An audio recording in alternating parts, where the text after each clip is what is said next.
Sabe, textos antigos, como a Bíblia, são tipo janelas para mundos que já se foram. Mas fica a pergunta: como a gente pode ter certeza de que está entendendo a mensagem do jeito que ela foi pensada, com toda a arte e a intenção original? Pois é, essa é a grande questão, né? A gente está separado desses autores por milênios. Mas olha que interessante. A linguística moderna nos dá um verdadeiro kit de ferramentas para a gente conseguir cruzar esse abismo de tempo e ouvir o que eles disseram com muito mais clareza. Então, o que a gente vai fazer aqui é explorar esse kit de ferramentas. A gente vai começar com as teorias, que são como lentes de aumento, sabe? Depois, a gente passa para as ferramentas digitais, que são quase uns scanners de padrões. E por fim, vamos ver como uma teoria maior amarra tudo isso junto. Ok, vamos começar pelo começo. É super importante entender uma coisa. Textos como a Bíblia não são só um monte de histórias. Não mesmo. Eles são verdadeiras obras de arte linguística, super sofisticadas e construídas com uma precisão que, infelizmente, muitas vezes se perde numa tradução simples.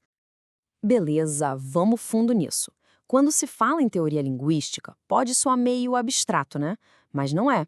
Pensa nisso mais como um conjunto de ferramentas bem práticas, chaves de fenda, lupas, até scanners. Tudo para a gente conseguir desmontar o texto e entender como ele funciona por dentro. Agora, a gente vai dar uma olhada em 4 dessas ferramentas principais. Imagina que cada uma delas é uma lente diferente. Cada lente vai nos mostrar uma camada, uma dimensão única do texto que a olho nu a gente simplesmente não veria. A nossa primeira lente, então, é a linguística gerativa. Ela ficou bem famosa com o Noam Chomsky, e a ideia central dela é focar nas regras que estão por baixo da linguagem. É como se fosse uma gramática universal que todo mundo compartilha e que, claro, guia as escolhas que um autor faz.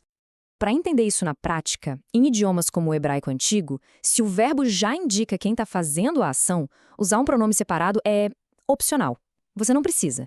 Então, quando um autor decide usar, é como se uma luzinha de alerta piscasse no texto. Opa, isso foi de propósito, tem uma intenção aí. Olha só esse exemplo de Êxodo. No hebraico original, a frase é algo como eu sairei. Essa repetição não é um erro de digitação, não. É ênfase pura. O autor está usando essa escolha gramatical para deixar bem claro, para sublinhar a autoridade de quem está falando. É uma camada de significado que uma tradução comum poderia simplesmente deixar passar batido. Certo, vamos trocar de lente agora. A segunda é a gramática funcional. O foco aqui muda um pouco. A pergunta não é só quais são as regras, mas sim como a linguagem é usada para comunicar algo. Ou seja, como a ordem das palavras, por exemplo, cria significado e dá ênfase. E aqui tem 2 conceitos bem importantes: tópico e foco. De forma simples, o tópico é sobre o que a gente já está falando, a informação que já está na mesa. Já o foco é a novidade, é a informação mais importante, aquilo que o autor quer que brilhe na frase. E é aqui que a coisa fica legal. Pega o exemplo de Gênesis 6:9. A ordem no hebraico original não é Noé andou com Deus, é com Deus, Noé andou. Essa pequena inversão muda tudo. O autor joga o foco não em quem andou, mas em como ele andou. A qualidade dessa caminhada se torna a informação principal, entende? Beleza, terceira lente na mão, linguística cognitiva. Essa aqui nos conecta com algo que é fundamental para todos nós, a experiência humana. Ela investiga como a nossa mente, nosso corpo e as nossas experiências no mundo acabam moldando a linguagem que a gente usa. O ponto central aqui é uma coisa chamada metáfora conceitual. E olha, isso não é só coisa de poeta, não. É o jeito que o nosso cérebro funciona mesmo. A gente pega conceitos abstratos, tipo tempo, e para entender, a gente mapeia eles em cima de coisas concretas, como espaço. O exemplo clássico é a metáfora de que tempo é espaço. A gente fala que o futuro está vindo na nossa direção, ou que estamos avançando no tempo, certo? Bom, lá em Joel, quando o texto diz "o dia do Senhor está vindo", ele está usando exatamente essa mesma estrutura mental. Isso nos conecta direto com a cabeça do autor antigo através de uma experiência que é de todo o ser humano.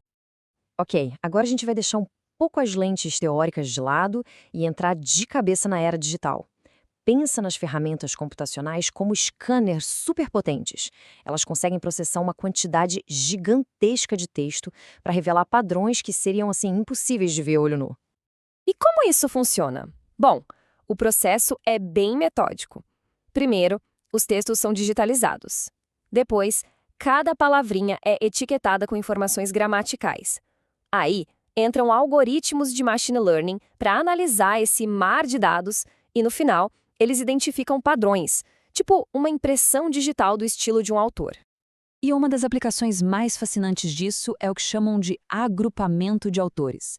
Os algoritmos analisam o estilo de escrita e conseguem testar hipóteses acadêmicas muito antigas. Por exemplo, aquela ideia de que os 5 primeiros livros da Bíblia teriam sido escritos por várias pessoas diferentes. A computação, de repente, traz dados novos para debates que duram séculos. Certo, a gente já viu as lentes, já viu os scanners, mas como é que essas ferramentas tão diferentes conversam entre si? É aí que entra a teoria da complexidade. Ela funciona como se fosse a planta baixa, o projeto que mostra como todas as peças se encaixam.